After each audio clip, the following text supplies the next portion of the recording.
Candidatura né sucesso bom, kita hetang mais de 300 mil, how contente los.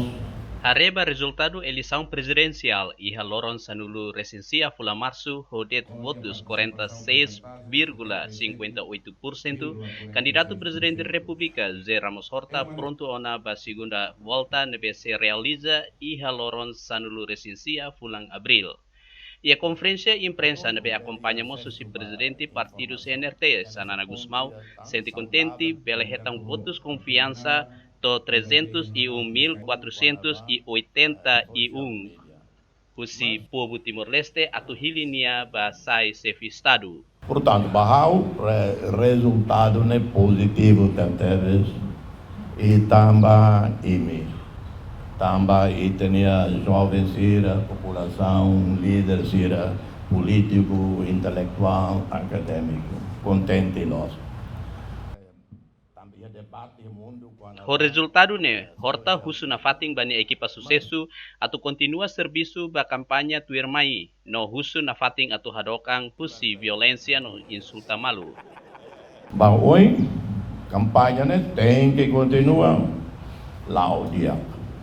Lá ia provocação, lá ia insultos, tanto modelo, né, candidatura, né, how kuliah o corpo diplomático no Bukid, observador Sira, e how one matan rasik, no dar mahida que how sai observador e Raiselu, how sai top official, né, movimento democracia mundo, how admira doni, orgulhoso doni ba itania campanha idane.